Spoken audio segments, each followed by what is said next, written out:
Okay, we're going to jump straight in with the first lick.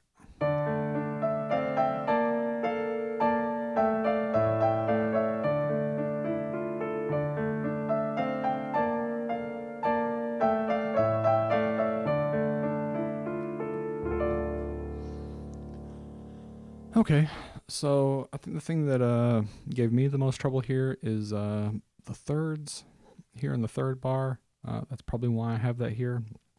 I'm just not very clean at thirds, and it's difficult here because you want them to be smooth. You have a couple of fingering options.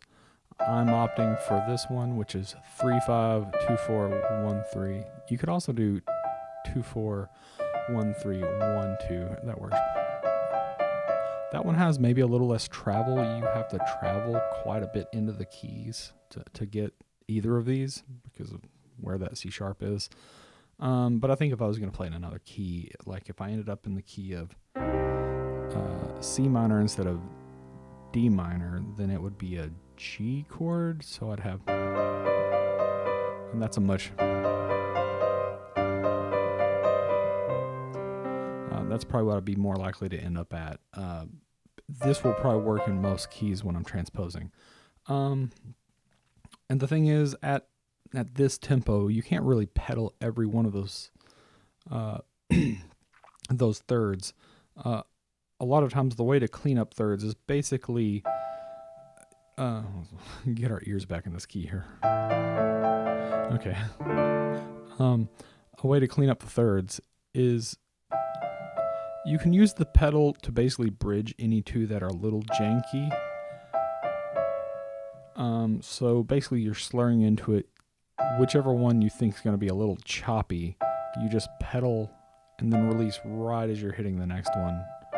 So you just have to find where that works for you to clean up the spots that you have the messiest. And then over time, it'll just work out to where you don't have nearly as much of that the choppiness. Your efficiency of motion would get better, especially if you're playing this in lots of keys. And then you would need less pedal. Another thing to make note of is the second bar. You've got this D minor shape here. It's got a B flat on the bottom, so that makes it a B flat major 7 chord.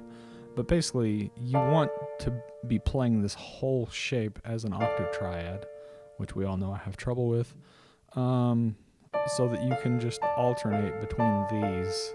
And you could do it even without the pedal and make it smooth. You should be able to. That should be the goal. Because you don't want this. And you could use the pedal to make that work, but it's a very choppy motion. So trying to get it under one hand is better, even if it's probably a little uncomfortable to begin with. And I always do like this little... the last bar has that... It's always nice. I like that voicing where you're just adding the 9. Stuff like that. It's really nice to. You can arpeggiate that on up if you want. Finding a fingering is a little difficult now that I think about it. Yeah, I guess that's it. Crossing after 5. Yeah, but that's always a pretty way to put an ending on something. So I think that wraps up for that first one. All right, so let's talk about this second lick.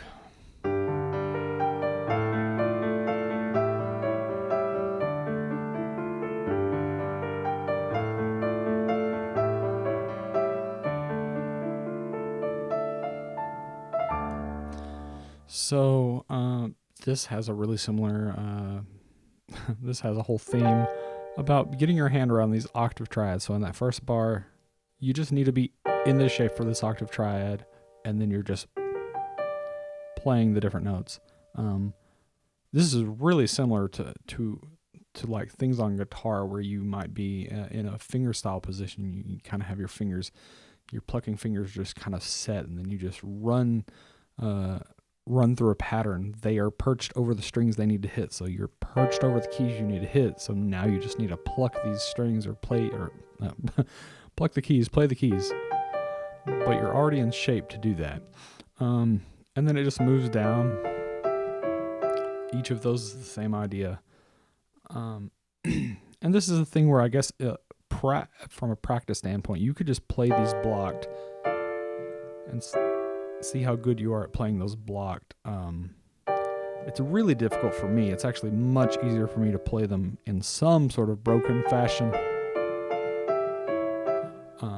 just because of the stretches. I do especially have trouble with the stretch on both of the second sets of chords. That is just, it's a stretch for me. The 2 to 5 is uncomfortable, but that's useful. And then there's a lot of, for people who want to improvise or just comp, there's lots of really good ideas in here. The pattern in the first bar in the left hand is such a go-to for me.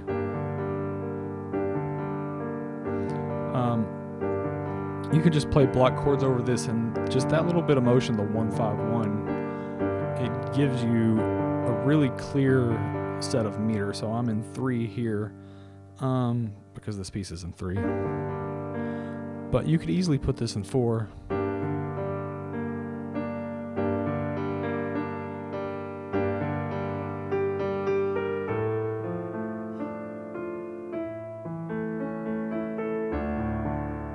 I think I strayed off from the pattern I was trying to.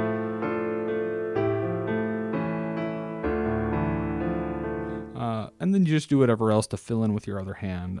But I use that as kind of a bread and butter bottom of that. Then I can just add rolling arpeggios or whatever. And then the second bar is also another good one where you establish where your downbeats are. And you can just play over the top of that with whatever you want. It doesn't have to be the pattern they have here.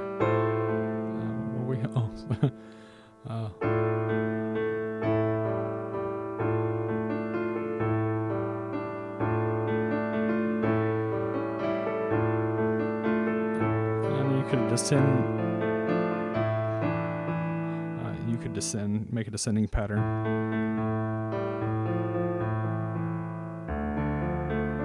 So there's a lot of meat where just as a result of practicing this, and if you practice it in a lot of keys, what happens is you find that these sorts of patterns kind of fall into your hands, and when you just need a specific feel or you want to emulate some song, you find that, they're just available to your hands and you can just kind of execute them. All right, let's go ahead and look at this third lick, which will be the last one.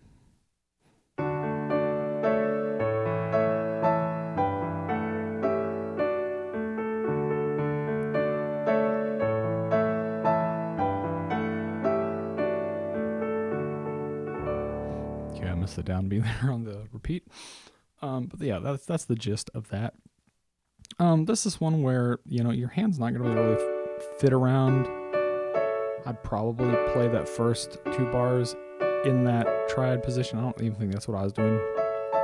And you can do whatever you want here because, ultimately, like some of these shapes, when you're moving from this D to this A, you just have to move your hand. So whatever works, you're not going to lose a huge amount of efficiency of motion if you did something like that. I think one of the things that I find interesting here is in this third bar,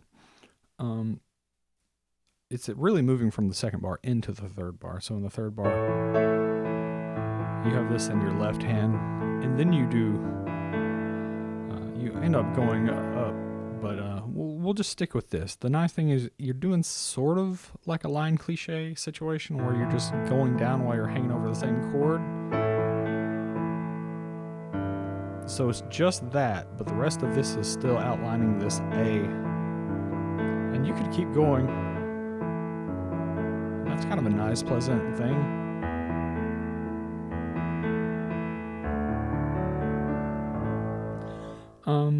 That's something I actually run into a lot, where you have some sort of pattern like this and you just need to dip down and grab the note below. But it's a really nice pattern to be able to do that kind of thing. And just grab those kinds of things, because you can put lots of really cool chords over top of it.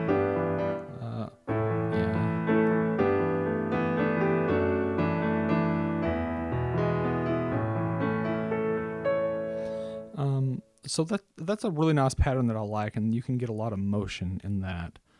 Um, I guess another thing I would talk about is this descending. This is weird because I I was writing in the chords and I plan to put them in the sheet. I don't actually have a chord for this bar, this third bar, because you really are, because of what we were just doing there, you're playing sort of an A over G, but you're doing this. This isn't really a chord. You're just walking down the scale with that D being your end goal. So you're sort of playing G as the downbeat chord. And then there's just some A material as you're walking through these things. You could argue that this is like a D without the root, but really it's just functionally you just have this walking pattern. That's what you're aiming at, and then you have the harmony line, which is but you can use that in a lot of places. There's so many times that I end up using a line like that just in improvisation. That's a really good way just to walk from your 4 chord, which is essentially what's happening here. Even though it has this on top of it, it's a 4 chord. So that's just a really easy trick that you can throw in that sounds good. Once you're aware of it, it's a thing that you'll hear in like all kinds of like background piano. They're just writing sixths all over the place, just diatonic scales. If I'm in the right key,